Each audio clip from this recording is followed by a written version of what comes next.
Hi guys, do you like my Bridgerton inspired look? So Bridgerton costumes this season are even more Bridgerton. Instead of bonnets we have British style wedding hats. Instead of flats we have high heels. Instead of light delicate muslins we have heavy machine embroidery. Instead of Regency curls we have modern intricate updos. Instead of shifts on their stays we have silk panties. Bridgerton costumes have zippers, have star-shaped appliques, plastic flowers, modern jewelry, Marks and Spencer style headpieces, and stretchy nylon gloves. In the Bridgerton world, caps are only worn by servants. A lady exposing her whole leg is less scandalous than a grown man gifting an unmarried young lady a necklace. Nobody wears coats or hats, and every single color seems to be extra saturated. And you know what? It's all fine. Because Bridgerton, most of all, is a fantasy. I think back when season 1 premiered, it advertised itself a little bit more as a period drama, which is why I think everyone was a little bit more critical of the world created in the series. Now they managed to create a whole brand around it not necessarily being rooted in history. We watch Bridgerton specifically because of the vibrant colors and because of glitter fabrics and because of modern updos. You know, for many of us it's just a fantasy. For some of us it's a gate leading to the wonderful world of more historically truthful period dramas. Some things have actually improved, to be honest, when it comes to the so-called historical accuracy. And that is definitely men's necks. Now this season men's necks tend to be properly covered, probably because they realize it actually looks hotter this way. Another thing I was pleasantly surprised with was Edwina Sharma's whole silhouette, which I personally think was the closest to what would actually be worn in 1814 when the season is set. You know, her dresses were also the right color palette, not to mention some of the details, like the embroidery was really truly stunning and was like on point for the period. So I feel like a lot of her outfits could genuinely fit well with the fashions worn at the time. And her sister, on the other hand, I'm not commenting on the design of the dresses because I thought they fit her character pretty well, but I feel like they didn't necessarily fit her, if you know what I mean. Especially when two sisters were next to each other and had scenes together, you could clearly see they went for different like bodice patterns and fits, with Kate's dresses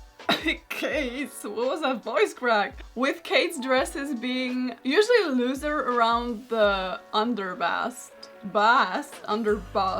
and the front of the waistline was raised compared to the rest of the waistline. Like the back was much lower. Not much, a little lower. Also, her shoulders were being cut wider most of the time. I'm assuming these were just some decisions based on the best fit to complement the actress's figure, but I'm sure she would look just as stunning in Edwina's cut.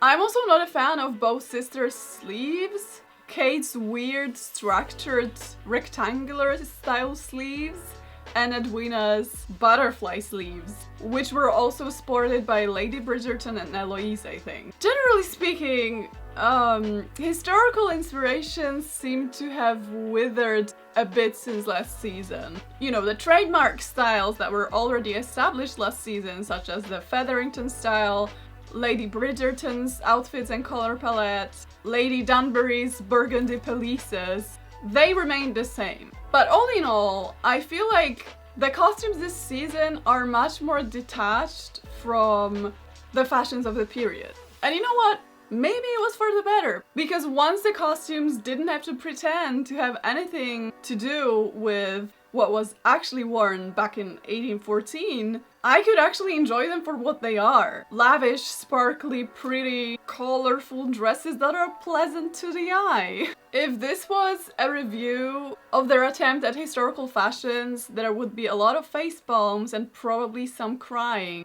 But it's not, because I believe they were not going for historical fashion. Honestly, it is clear that they are going for the specific aesthetic that the show has already established. And I feel like once they tried it out last season and it worked, and once they started feeling more comfortable in it, this season they went a step further. They started to sort of embrace what they have created, and I actually love that. So this season there is more of everything, literally.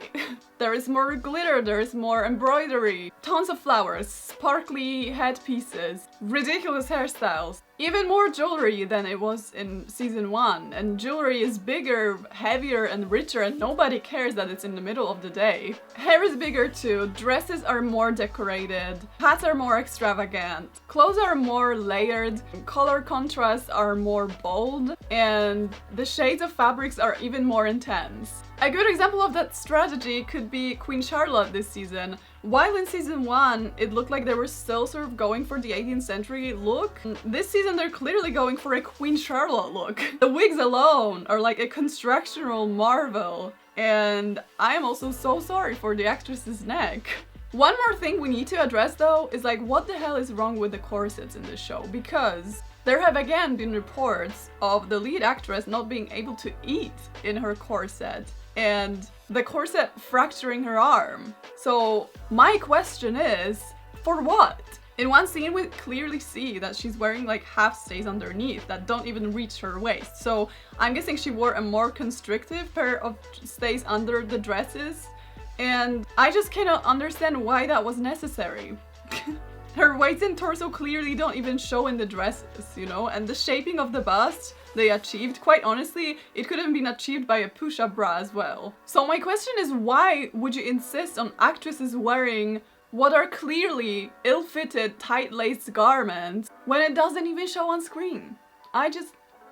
And honestly, since Bridgerton is not even going for the actual Georgian aesthetic anymore, I think it's time they just let the actresses wear bras, honestly. Because this is getting ridiculous, if not dangerous. Especially that in the Georgian era, in 1814, stays were anything but constrictive and tight-laced. They were literally made of cotton and string. So overall, this is why I think that Bridgerton costumes are both better and worse this season. Worse in terms of the historical touches we were counting on, and better because they fully embraced the fantasy aesthetic they were going for from the beginning. They owned it, and it makes a much more pleasant watch just because of it. If we feel like having pastel-colored, bonnet-sprinkled, delicate macarons, we might as well just rewatch Emma. But if we're looking for a heavy, sparkly piece of wedding cake covered top to bottom in cream and sugar, and a little bit of spice, Bridgerton season 2 costumes are just that. So, I don't know, I enjoyed it. Don't know what to say, bye!